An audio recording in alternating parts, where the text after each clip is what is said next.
Banjir lahar hujan Marapi yang menerjang Kabupaten Agam, Sumatera Barat membuat banyak rumah warga rusak parah.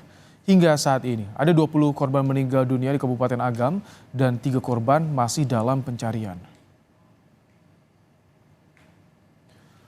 Banjir lahar hujan yang menerjang Kabupaten Agam, Sumatera Barat menghancurkan permukiman warga. Banjir membawa bongkahan batu besar dan kayu dan menghanyutkan rumah warga. Sejumlah warga mencoba menyelamatkan kendaraan ataupun barang berharga mereka dari rumah mereka yang rusak. Hingga saat ini, 20 orang korban ditemukan meninggal dunia di Kabupaten Agam dan 3 orang lainnya masih dalam pencarian. Sampai tadi malam itu, update tadi malam itu ada 20 orang yang kondisinya meninggal dunia. Semua saat ini di mana, Bang? Ada sebagian ada yang di RSAM dan sebagian ada kemungkinan ada yang sudah dibawa oleh pihak keluarga. Oke, siap. 3 korban yang belum ditemukan sesuai data yang kita dapatkan itu dapat ditemukan dan membuahkan hasil pencarian oleh tim gabungan pada hari ini. Sementara itu, korban banjir lahar hujan Marapi di Kabupaten Agam saat ini mengungsi di Sekolah Dasar 08 Canduang. Sekitar 100 lebih korban mengungsi di 3 ruangan belajar. Korban sudah mulai menerima bantuan berupa makanan, selimut, makanan bayi, dan sejumlah perlengkapan lain. Saat ini korban masih membutuhkan pakaian untuk wanita dan perlengkapan bayi dan anak-anak.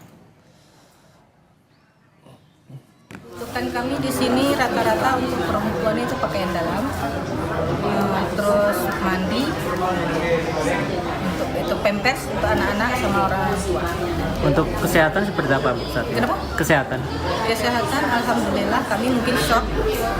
Jadi sekarang itu karena kita posisi lagi berduka, memang menyiapkan mental lah. Pakar mitigasi bencana geologi Surodo menyebut saat ini warga harus mewaspadai hujan, terutama intensitas hujan di puncak Gunung Marapi. Hal ini imbas bencana lahar hujan pada Sabtu malam lalu dan bencana serupa bisa terjadi setiap ada hujan, utamanya hujan lebat di atas puncak Marapi.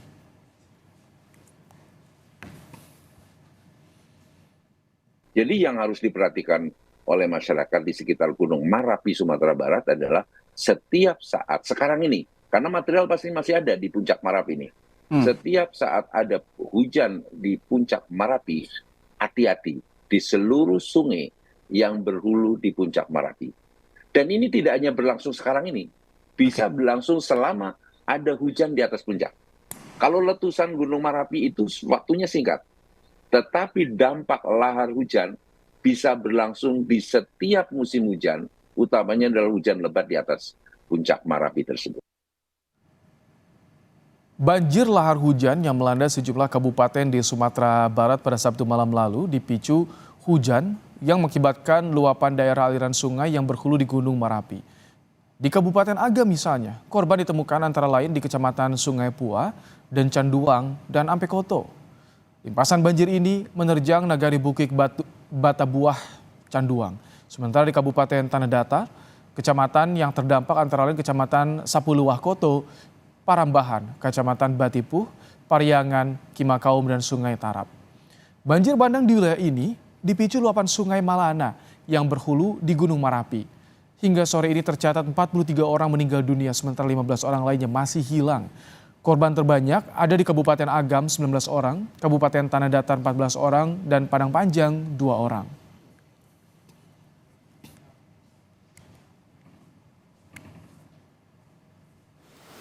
Lebih lengkap soal bencana banjir lahar hujan di Lembah Gunung Marapi, kita berbincang dengan Herudin Tias Desi Purnamasari, Ketua Tim Gunung Api Badan Geologi PVMBG. Selamat petang, Bu Herudin Tias. Selamat petang, Pak Ibrahim. Baik, Bu, dengan kondisi saat ini pasca banjir lahar hujan di wilayah Gunung Marapi ini, apa yang harus diwaspadai, Bu?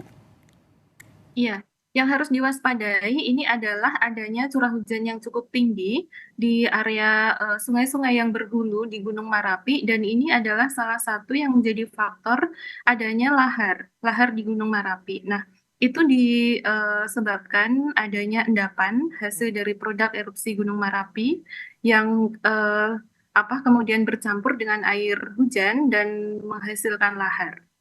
Kalau saat ini status Gunung Marapi bagaimana, Bu?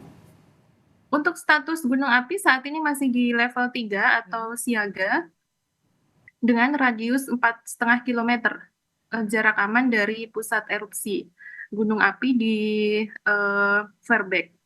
Baik, jadi masih rawan juga untuk mengeluarkan material vulkanis dan juga ditambah ketika ada cuaca buruk itu yang menyebabkan banjir lahar hujan, Bu Heru Ningtyas. Iya, betul, Pak. Memang Gunung Merapi saat ini masih belum stabil aktivitasnya dikarenakan ini levelnya kami juga masih di level 3 atau siaga. Dan hal ini yang harus diwaspadai, salah satu rekomendasi dari Badan Geologi itu adalah masyarakat yang bermukim di sekitar lembah atau aliran atau bantaran sungai-sungai yang berhulu di puncak Gunung Merapi ini harus mewaspadai adanya potensi atau ancaman bahaya lahar yang dapat yang dapat terjadi ini khususnya di musim hujan. Jadi curah hujan ini sangat menentukan adanya dampak daripada lahar. Oke. Bu, kalau mitigasi di aliran bantaran sungai Gunung Merapi itu bagaimana, Bu? Karena kan erupsi di akhir tahun lalu, Desember tahun 2023, berapa kali lahar hujan terjadi? Januari, bahkan awal April. Tapi saat ini korban lebih banyak, Bu. Iya betul, memang untuk lahar ini sangat salah satunya menjadi pemicu itu adalah hujan. Jadi curah hujan yang sangat tinggi ini dapat memicu adanya lahar yang meluas gitu. Jadi untuk masyarakat memang harus mewaspadai khususnya di bantaran-bantaran sungai dan hal ini juga harus diwaspadai oleh pemerintah daerah juga bahwasanya untuk aliran lahar yang khususnya yang berhulu di Gunung Merapi ini harus lancar aliran sungainya dikarenakan kalau debit dari curah hujan yang cukup tinggi dan endapan material Gunung Merapi ini yang menumpuk di puncak atau di area atas Gunung Merapi ini dapat menghasilkan lahar yang cukup besar gitu. Bu, apakah ada deteksi dini ketika ada terjadinya banjir lahar hujan ini? Atau sejauh ini hanya rekomendasi masyarakat menjauh dari bantaran sungai? Iya, untuk adanya peringatan dini, ini Badan Geologi sudah membuat peta KRB atau peta kawasan rawan bencana, yang mana menjadi salah satu dari peta KRB ini adalah aliran-aliran lahar yang muncul, yang digambarkan dengan warna kuning atau di level di KRB 1. Nah, hal ini juga bisa dilihat di petanya mana-mana saja yang menurut sejarah pada waktu itu memang dilewati oleh aliran lahar. Bu, ketika banjir lahar hujan terjadi pada Sabtu malam kemarin, ini ada report nggak dari pos pemantau kepada warga yang berada di kaki Gunung Merapi untuk waspada? Iya, untuk rekomendasi kami memang itu setiap laporan yang kami kirimkan setiap 6 jam sekali di sana sudah tertulis bahwa masyarakat untuk dihimbau berhati-hati di sekitaran area lembah aliran bantaran sungai yang berhulu di puncak Gunung Merapi dikarenakan ketika curah hujan yang cukup tinggi di area puncak ini dapat memicu adanya lahar. Ketika ada report dengan frekuensi setiap 6 jam sekali, tapi banyaknya korban ini, apakah telat untuk mengevakuasi warga? Ya, pengamatan instansi Anda atau bagaimana dari PVMBG, BPBD, BMKG itu bagaimana, Bu? Kalau dari Badan Geologi ini kan memberi himbauan atau rekomendasi gitu Pak. Jadi kalau misalnya, namun untuk perkiraan berapa besarnya lahar itu sangat tergantung daripada curah hujan, yang mana curah hujan ini ditentukan oleh cuaca pada saat itu gitu. Jadi untuk stasiun kami yang merekam di area Gunung Merapi ini jauh dari aliran sungai, jadi tidak merekam adanya laharan. Oke. Kalau untuk lahar hujan seperti itu, siapa yang bisa memberikan report pasti kepada warga agar warga segera mengevakuasi? Biasanya siapa, Bu? Iya, kalau untuk lahar ini berbagai stakeholder ya Pak ya. Jadi memang dari khusus untuk aktivitas Gunung Merapinya itu adalah di Badan Geologi dan kami selalu mereport setiap 6 jam sekali aktivitas Gunung Merapi dan untuk lahar ini memang sangat tergantung daripada musim musim hujan dan juga curah hujan yang ada di puncak Gunung Merapi. Saat kejadian, Badan Geologi sempat mereport soal ada potensi lahar hujan ini. Kalau untuk potensi lahar hujan selalu kami lahar ya Pak, itu selalu kami sampaikan di rekomendasi kami di laporan yang kami kirimkan setiap 6 jam sekali. Ini memang salah satu lahar menjadi rekomendasi kami. Bu, ini kan beberapa kali banjir lahar hujan terjadi. Apakah tidak ada evakuasi sementara atau diungsikan sementara warga-warga yang sekitar bantaran sungai, Bu?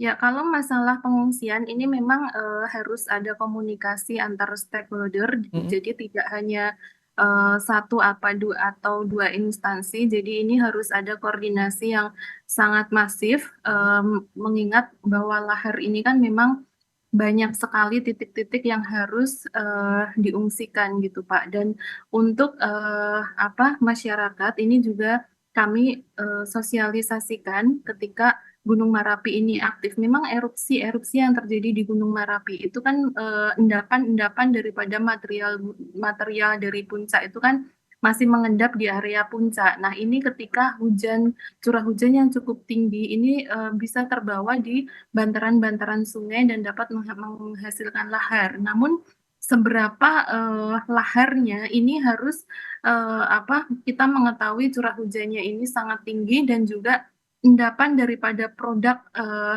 erupsi Gunung Merapi ini seperti apa gitu. Jadi ini yang harus dikoordinasikan bersama. Oke, Bu, untuk ke depan ini karena cuaca buruk masih terjadi di Sumatera Barat, mitigasinya seperti apa? Termasuk juga soal 3 stakeholder, apakah akan ada peta jalur evakuasi warga atau bagaimana ke depannya dengan BPBD dan BMKG? Ya, ini hal yang sangat harus diwaspadai adalah khususnya ketika musim hujan datang dan ini sangat rawan sekali untuk area-area sungai yang berhulu di puncak-puncak gunung. Tidak hanya Gunung Merapi, namun di gunung-gunung yang lain, contohnya di Semeru itu juga beberapa kali ada lahar dan beberapa kali juga ada korban di sana. Jadi memang harus dari gotong royong antara masyarakat dan juga pemerintah kita untuk bagaimana caranya menangani lahar ini agar tidak berdampak besar bagi masyarakat gitu Pak. Baik, terima kasih Bu Herudin Tias Desi Purnama Sari, Ketua Tim Gunung Api Badan Geologi PVMBG telah menyampaikan bagaimana mitigasi bencana di Gunung Merapi, Sumatera Barat. Terima kasih Bu Herudin Tias.